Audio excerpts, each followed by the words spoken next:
This podcast is a member of the Place to Be Nation family. Visit us at placetobenation.com, the only place to be in your pop culture world.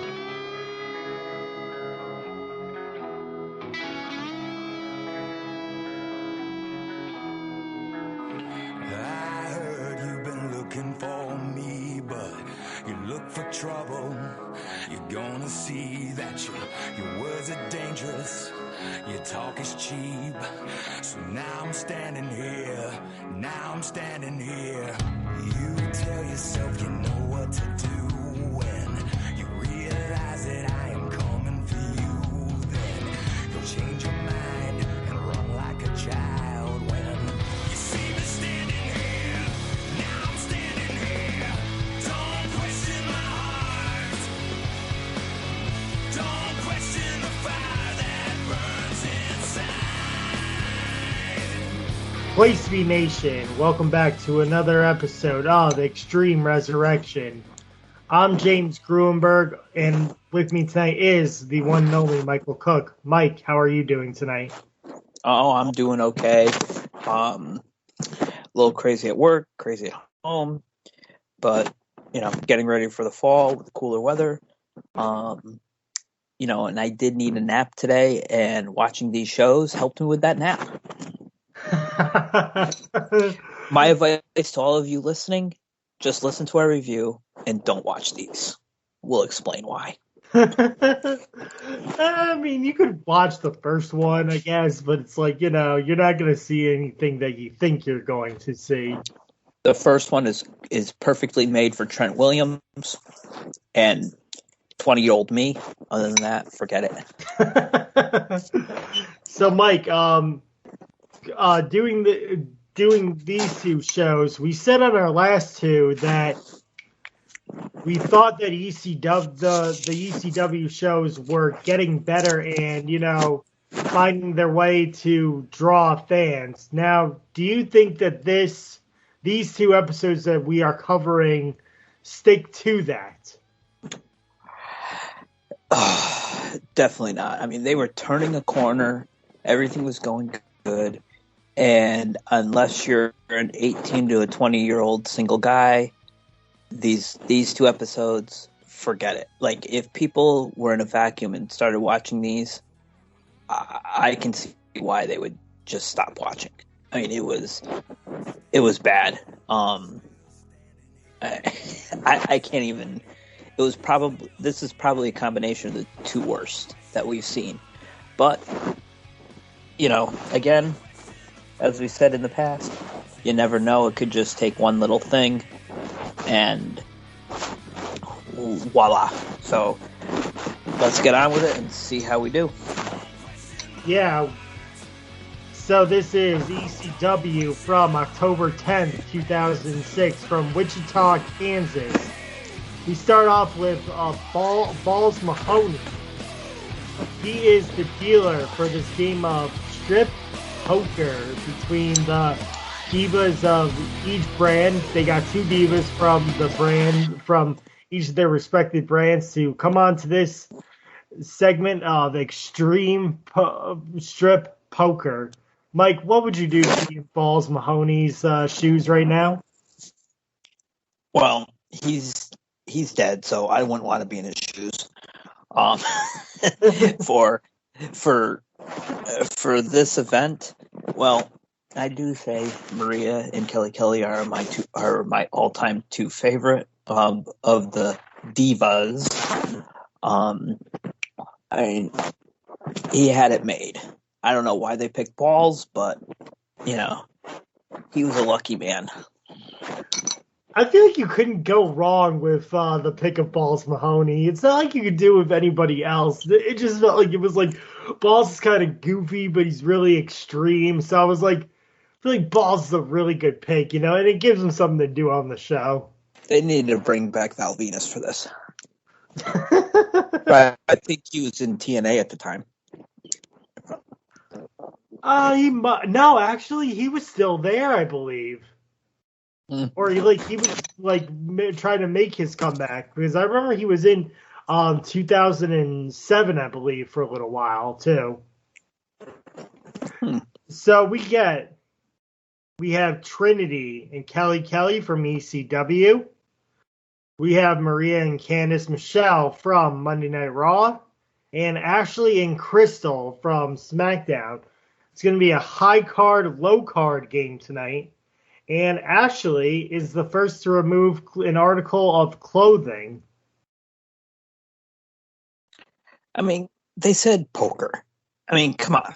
At least play some poker. The high card, low card, got the clothes off a lot faster. That is true, and they only had an hour. Yeah. So this is where I think things got a little tricky for me, but we start off tonight's ECW show with CM Punk versus Rene Dupree. Because they're going back and forth between the segments. You got the wrestling on one side, but also they did like a divider where they're still doing these strip poker segments as well. So you get a drop kick to Rene Dupree, and then on the other side, it's like Kelly removes her shoes.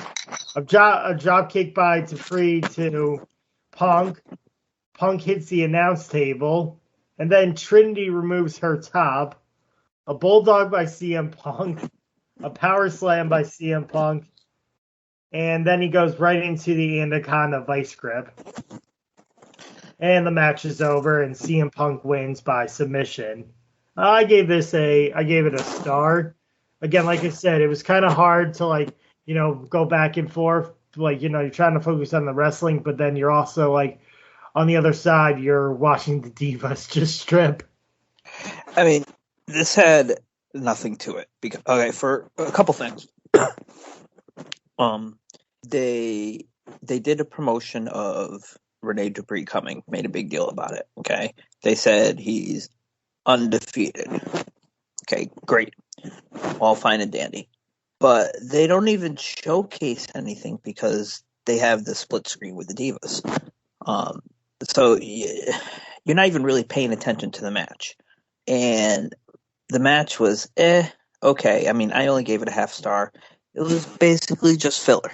That's all it was. And we've talked about this before. Why promote someone to the gills and then have them lose in just a blah way? I mean, there was no build, no nothing. I don't know. I think it was a poor decision. Yes, you had Punk win, but I don't think they should have had to pre-lose here. But as we'll see, this is just the beginning. Yeah, it is. It is just the beginning, and they're just really feeding opponents to CM Punk. But I mean, I don't think Rene Dupree is a jobber. I mean, he's established himself, but like you said, it just seemed like it was the wrong place at the wrong time to have Rene Dupree lose. But again, you're trying to build CM Punk at the same time. Well, the problem is right now the roster's so small.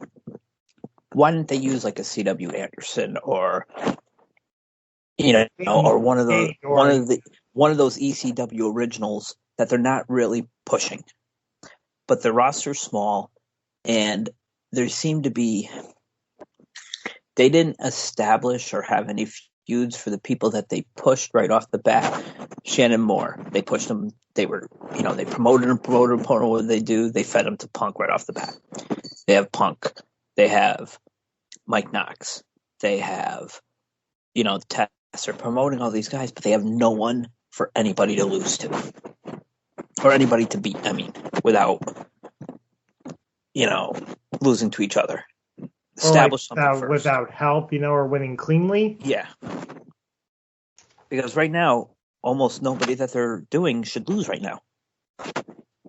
That is not necessarily an original.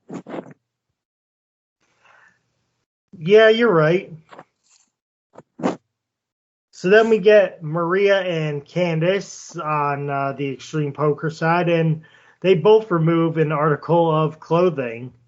And then we do a Balls gets dealer's choice, and Crystal had the low card, so Balls Mahoney gets to tell Crystal to remove her skirts.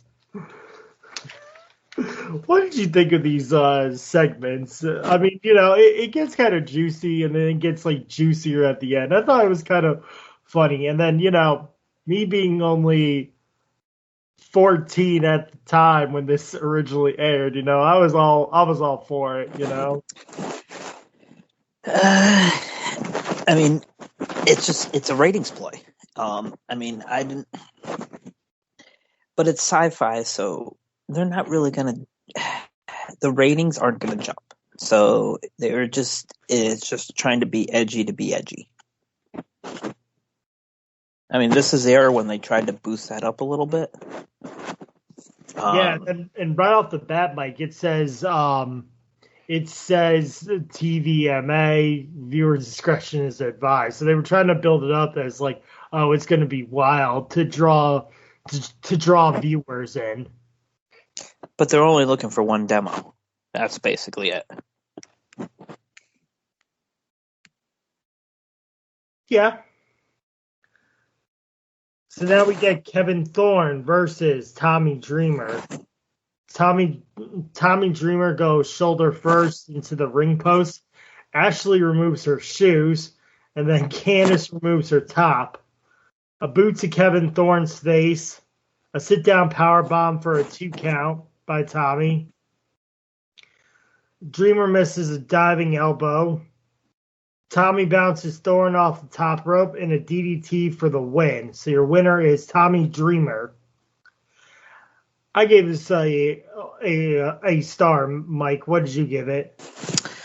Another half star, and the big question is, I'm not even going to go over the match. It was what it was. But the same question as Dupree. Why is Thorne losing here?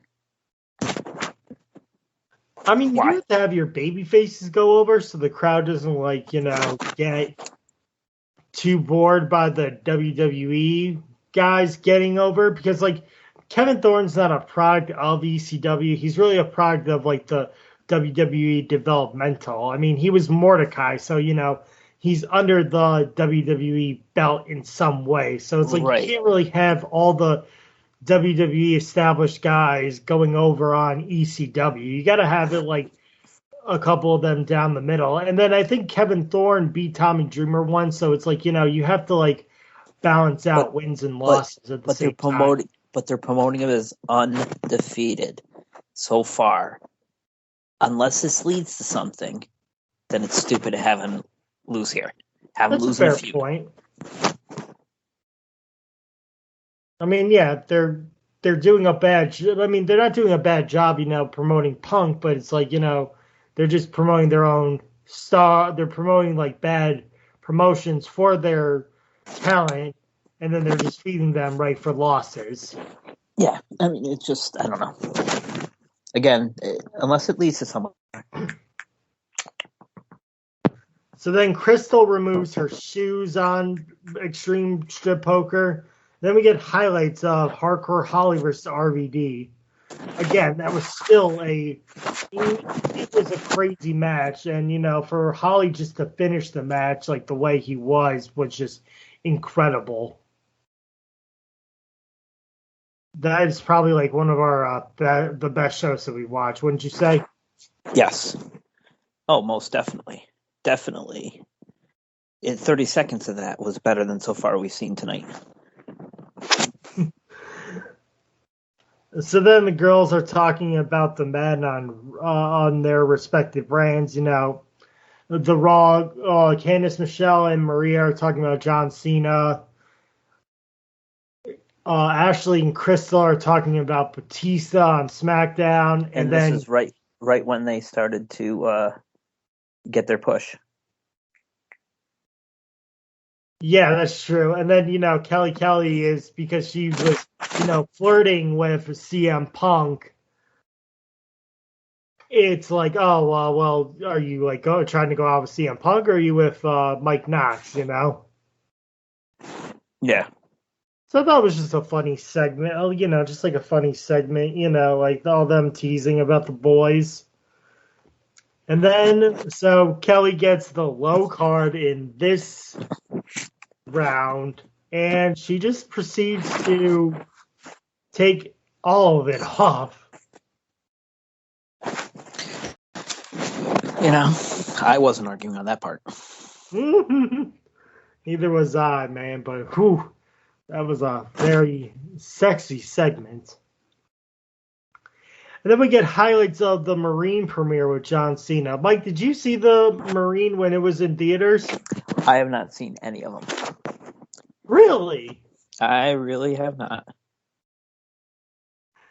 Maybe I'll make that one of my next franchises. I got James Bond. I'm going to start, and then maybe I'll do Marine. What are we up to, 6 now? I think so. I mean, it was John Cena, Ted DiBiase Jr., The Miz, and I think Randy Orton has one under his belt, if I'm not mistaken. Or was that 13? Or no, I think that was the other. What other movie was that? That wasn't the Marine. It was 13 rounds. Was that it? 12 rounds was John. 12 rounds, whatever. Well, I mean, it's like, he goes on kidnapping cases in both of those movies. You're not off. Well, I haven't seen either of those either. But I was, again, I was 14 at the time. I saw that movie like the first weekend it opened. I heard it wasn't bad. It wasn't. It was cool at the time. I mean, it was John Cena, and John Cena was like the hottest thing in 2006. I think that definitely propelled him a little bit, towards his Hollywood movie career. But it's not like he was saying goodbye to wrestling in 2006, where it's like, The Rock was saying goodbye to wrestling and like becoming a full-time Hollywood movie star, Yeah, and I think he made the right decision. Oh, John Cena? No, Rock. Yeah, I mean, he's the biggest Hollywood movie star. So now we get Rob Van Dam, Sabu, and the Sandman versus Big Show, Test, and Matt Striker. Before that, Ashley removes her skirt and Crystal removes her top. RVD and Test start off. Test goes on the offense on Van Dam. Then a backflip landing on Test by RVD. A rolling thunder and leg drop to Test. And then Maria removes her skirt. Big Show gets the tag. Chops Sandman up. Trinity removes her shirt. A tag to Sabu, and Tess hits a clothesline to Sabu. And then a nice neck breaker by Matt Striker. Tess slams Sabu's back into the ring post. Big Show slams and chops Sabu. Then Maria takes her top off. A DDT by Sabu. Tess gives Sabu a bear hug. Max Striker gets hit by a spinning heel kick and a monkey flip to Striker by RVD. A 5-star frog splash to Matt Striker, but instead of pinning him, he tags in the Sandman, and then the Sandman gets a rolling rock, and he gets the pin. I went 1.25 stars on the match, Mike. I thought it was a good main event, and it was for the baby faces to go over. Send the fans home happy, if anything, that their favorite ECW stars are getting the win. See, I'm fine with that result. And the match wasn't horrible. It was what it was. I gave it 1.5 stars. But I will say that there's an absolute reason why Sabu and Sandman are not in regular matches. I mean, it showed. So yeah, it does. That they can't hold their own, so they can't do all the work themselves. I mean, their bodies are broken down. I mean, Rob Van Dam can still go. I mean, there's nothing like really stopping him. Yeah, I mean, So it's good that, that they can just tag in and out. And it was good that the Sandman got the pin, because, I feel like Sandman needed just a little bit of, a push. I don't know if that's the push that, will get him to, higher up. But it was good that he got the pin instead of, everyone expecting Van Dam to get the pin. Yeah. And everybody in that match is in some sort of feud. I was wondering if we would see Holly. But yeah, I mean, I thought he was going to be off longer than I expected, but we'll get into that when we get into the next show. Yeah. So we're not done yet, Mike. Oh yeah. We still have our last Extreme Strip Poker segment.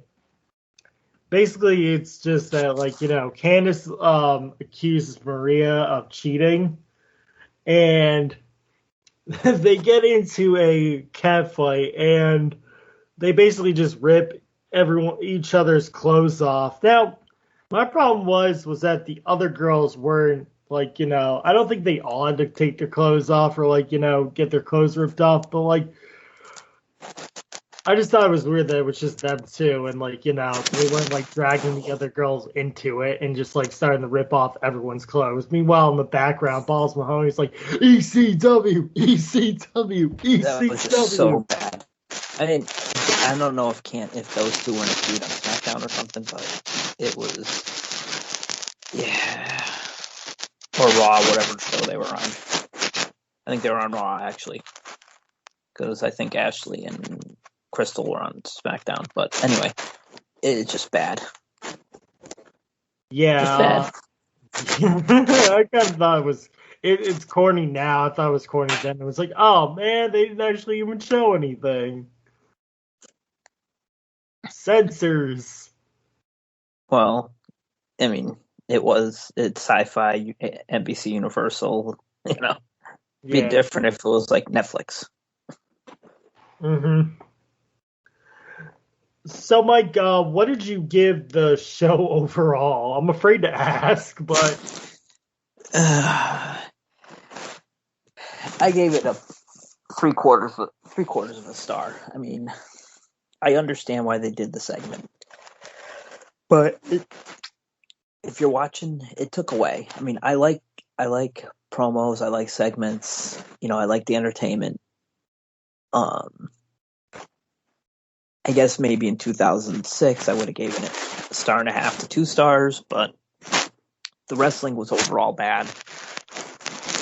It didn't really progress much. I mean, it really didn't. It didn't progress any storyline whatsoever. Nothing was progressed. You had 2 quote-unquote undefeated stars beaten unceremoniously in less than 3 minutes each. It was a bad show. Bad show. Well, I gave it you're going to hate me for this. I gave it 1.5 stars. I thought the 1 star goes to the main event, and then the other half goes to the Diva Strip Poker. I mean, they were just coming off No Mercy, and I guess they're getting ready for Cyber Sunday, so I mean, and they did mention it a little bit, but nothing huge. Oh yeah, a lot of Cyber Sunday things. I think they were just basically going for which title is going to be on the line. The fans get to choose whose title is going to be on the line. It's going to be John Cena's WWE title, Booker T, King Booker's World Heavyweight Championship, or the Big Show's ECW title. Which one will be on the line in the triple threat main event at Cyber Sunday?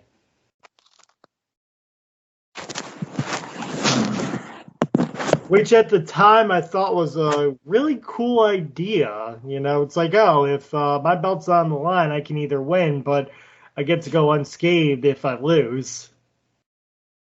That is true. So let's get into our other show tonight. This is ECW from October 17th, 2006. We're live in Jacksonville, Florida. And we start off with the Sandman versus Matt Striker in a Singapore on a pole match.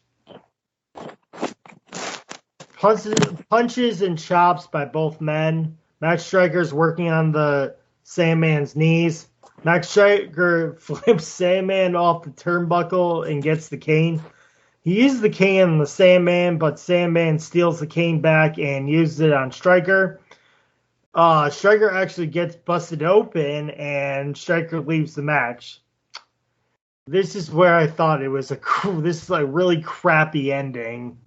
How do you lose a basically no disqualification match by a count out? And that's like going to Striker. Like he just walks out and the referee just counts to 10. So your winner is by count out is the Sandman. I gotta give this a dud, really. I'm with you. It's just why? It's awful. Awful. There's no reason for it. I don't know. Don't promote it that way. I mean, I understand that, they're still promoting the feud between them, but that's got to be the blow off.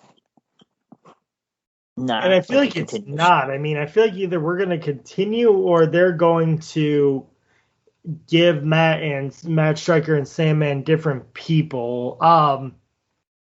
But it's like either they're trying to hide that one or the other cannot wrestle, maybe that both guys aren't really good in the ring, but they could have done like a better job. I mean, instead of being a Singapore on a cane match where it's like, how long do you think that match took? Like 3 minutes? I don't even know. Yeah. It felt like that. And it was like, make it an Extreme Rules match to blow it off, I don't know. It's bad. Now I'll say it too on this on these two episodes. There is no there's no Extreme Rules match. There's just straight up wrestling. Yeah, it's just I don't even know what to say about that. It's just so bad. Yeah, I mean, you should have made this match the Extreme Rules match. And then again, we get CM Punk versus Rene Dupree. A flying forearm by Rene and a clothesline. Dupree body slams Punk. And then basically it's just Punk gets the Uranagi and the Anaconda Vice Grip for the submission. I went a quarter star. Same thing as the last time. Why even bother? I mean, okay, granted, Mike Knox came out afterwards, but it's still, why bother? Yeah, he did. So Mike Knox comes out to attack Punk, but it backfires. And then, so CM Punk is just like, oh, come on, Mike, come into the ring. But Mike doesn't want to. So hopefully, the next week's episode of the show, we see Mike Knox versus CM Punk starting to brew. Because, I mean, Mike Knox isn't a jobber like Danny Doring or C.W. Anderson is. He's being featured in, I don't know if you say prominent spots, Mike, but he's in he's in main event matches on the ECW card. I don't know if you can call them main event matches, but they are. No, I agree. I mean, he has been featured. So I think this is better because it's showing something. Yeah, and it feels like, it's going to be like a better opponent for CM Punk, and I'm hoping that if CM Punk and Mike Knox face each other in the ring, that it's not just a minute fight where CM Punk just wins by submission in a minute or less. That's what I'm hoping for, Mike. What about you? Yeah, I'd like to see an actual feud for Punk. and see what happens. So we get a Rob Van Dam interview with the new ECW backstage announcer, Rebecca. I must say, this lady, this woman, sounded like a robot. I don't know if you were paying attention to it, Mike, but she sounded like a straight up robot the way she was asking her questions. Yeah, not a good interview at all. But Van Dam says he can beat the Big Show and will get his title rematch. So basically, Rob Van Dam wants a title rematch because he got robbed by Paul Heyman and the Big Show. So then Test cuts a promo, says he's the most ruthless man in ECW and is an Impact player. They shows clips of his impact on Hardcore Holly. If they really wanted to, they would have showed his impact what he did at RVD in last week's episode. Don't you think, Mike? But also, he did attack Hardcore Holly in the same episode as well. Yeah. I don't know. I'm kind of liking the Test character.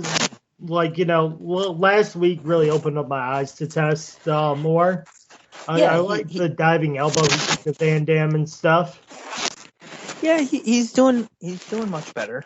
And they're trying to produce something, but I think I kind of was getting after the first two matches, and maybe I shouldn't have watched these shows back to back, but I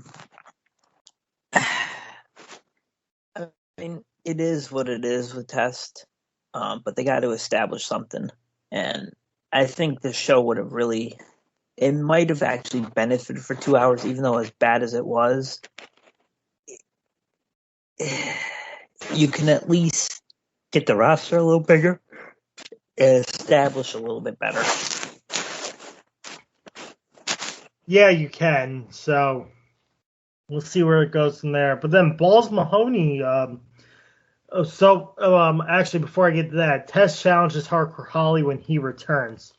And then out comes Balls Mahoney. Balls issues a challenge to Test. Balls basically just starts beating up Test, and then the bell rings. So referee runs down and rings the bell to start a match. Test slams Balls into the ring post twice. Shoulder first. Test gives Balls a shoulder breaker. A clothesline and a sit-down powerbomb by Balls. So he's not jobbed away quickly. They're letting Balls Mahoney get some offensive moves in, too. I like the sit-down powerbomb by Balls Mahoney. Yeah, good move. Doesn't last long. And then Test basically just gives him the big boot and the swinging neck breaker for the win. I gave it a star, Mike. What'd you give it? A half a star. I mean, it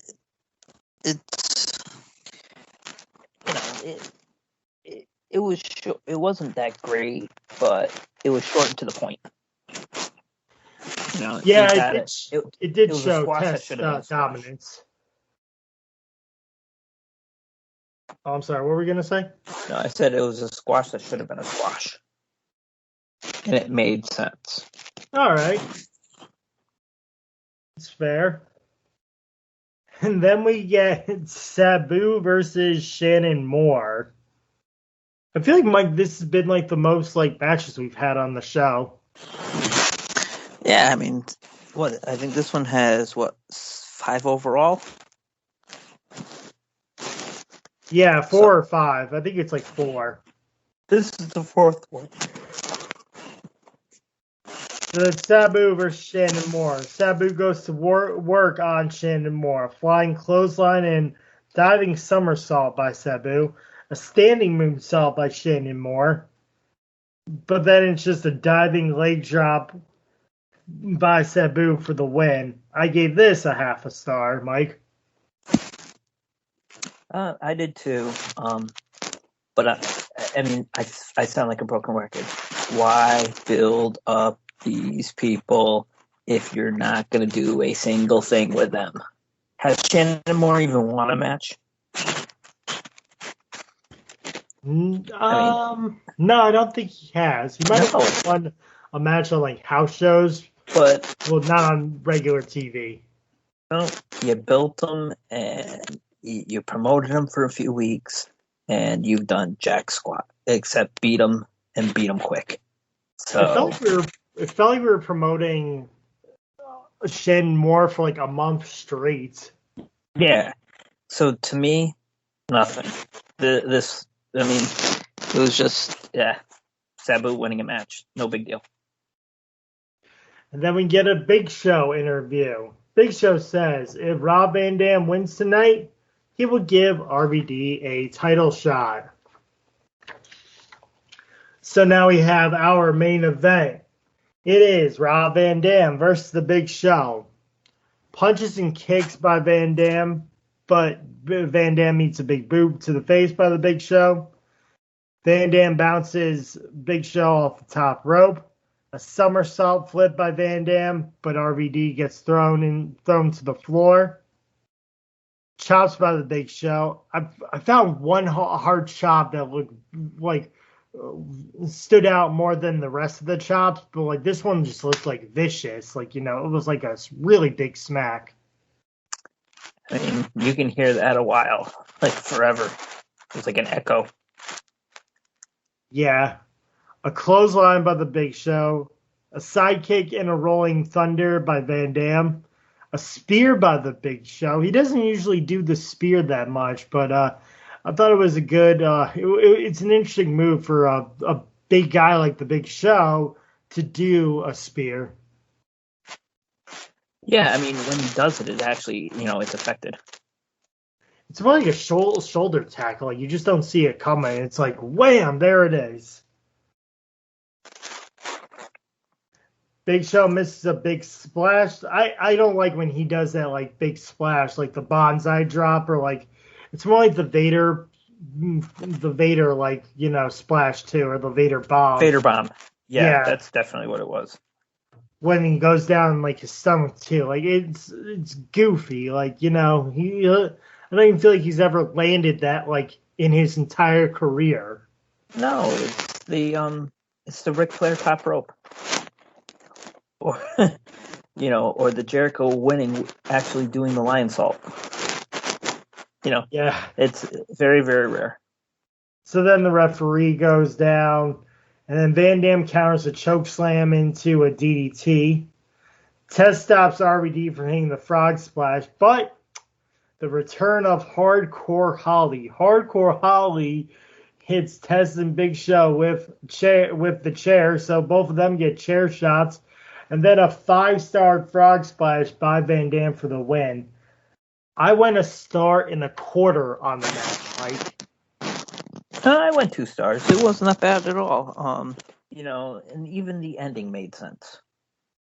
Yeah, I mean, that they're on point that, maybe we'll see Hardcore Holly versus Test down the road. And we're moving forward again with Rob Van Dam and the Big Show. Because there's not that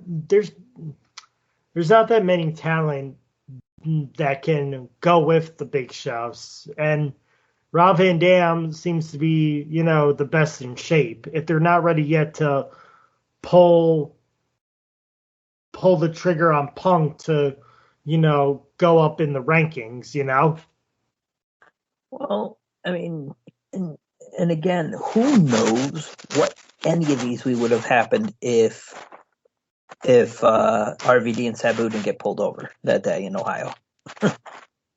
What would have happened? Well, I mean, you could also say the same thing, about like, oh, what if Kurt Angle never left? Yeah, I mean, you just don't know.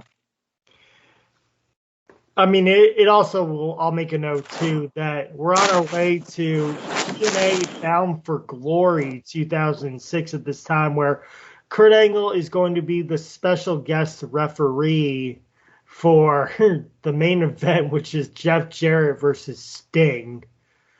I don't know if you were watching TNA at the time, Mike, but I was a little bit off and on. If I had the money, I felt like I would have ordered that pay-per-view. Yeah, I didn't do any of the pay-per-views. I was just watching the shows. Yeah, so Kurt Angle, he makes his debut at the September pay-per-view, No Surrender, but it's announced that he's going to be the special guest referee for the main event of Bound for Glory 2006, which was Jeff Jarrett versus Sting. So I just want to throw that out there that Kurt Angle is fully in TNA right now. Yeah, he probably was still a little bit before he can wrestle. Yeah, I was listening to I was listening to Bruce Pritchard, and Bruce was saying that Vince McMahon, he felt like scared for Kurt Angle because he knew that Kurt Angle needed help, and that going to TNA, it didn't feel like it was the right move physically for Kurt Angle. But I guess in Kurt Angle's mind, he thought he could wrestle and he thought he could do more. So, kudos to Kurt Angle.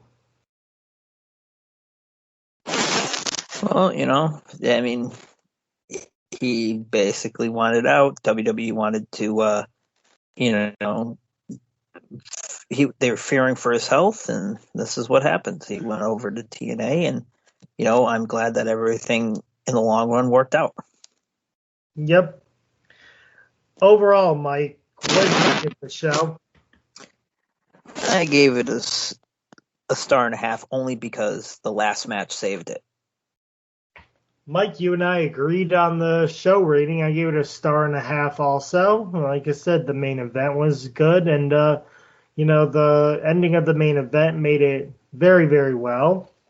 I also liked kind of like the test dominance, and also just like a little showing of Sabu again.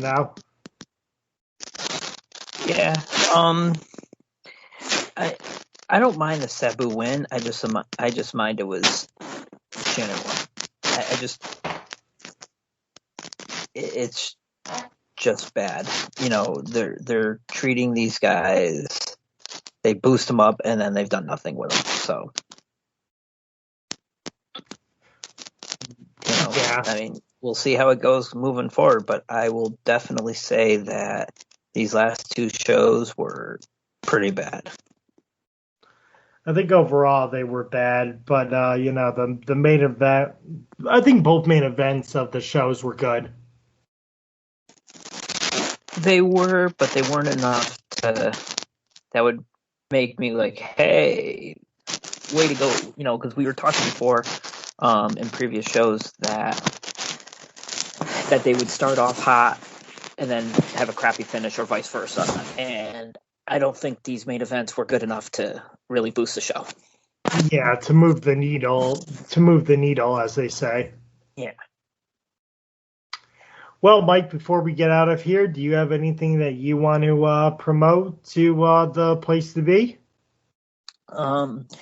We're still doing our pay-per-view picks. Feel free if anyone wants to get on, contact myself or the Cowboy. And same thing with the NFL picks. It's not too late to get in. Contact myself or JT.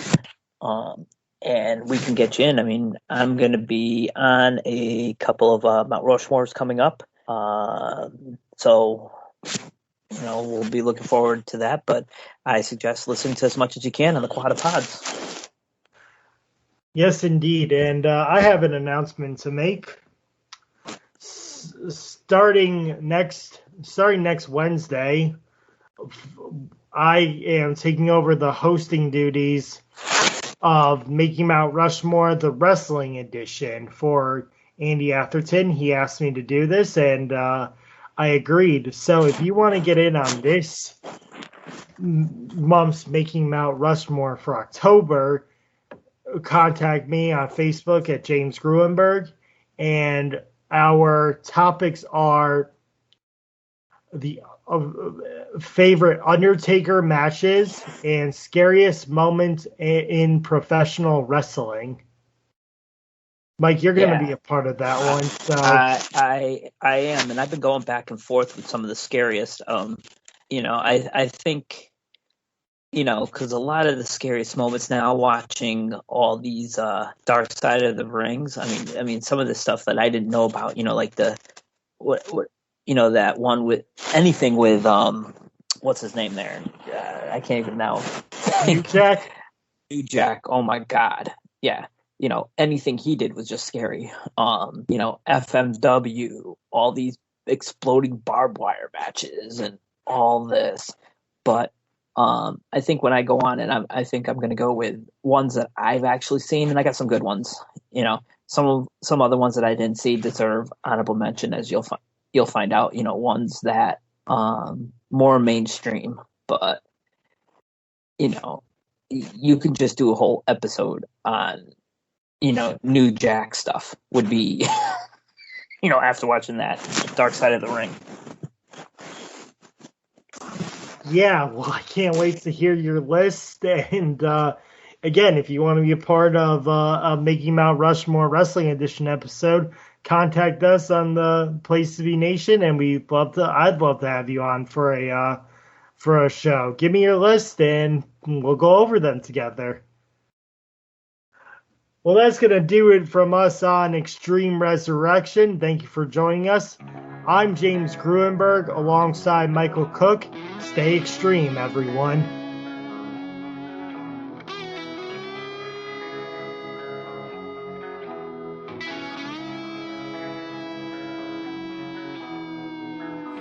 I heard you've been looking for me, but you look for trouble. You're gonna see that your words are dangerous, your talk is cheap. So now I'm standing here, You tell yourself you know what to do when you realize that I am coming for you. Then you'll change your mind and run like a child when you see me standing here. Now I'm standing here. Don't question my heart. Don't question the fire that burns inside.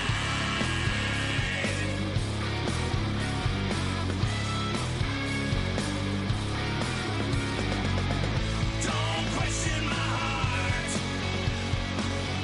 Don't question a heart prepared to fight. What?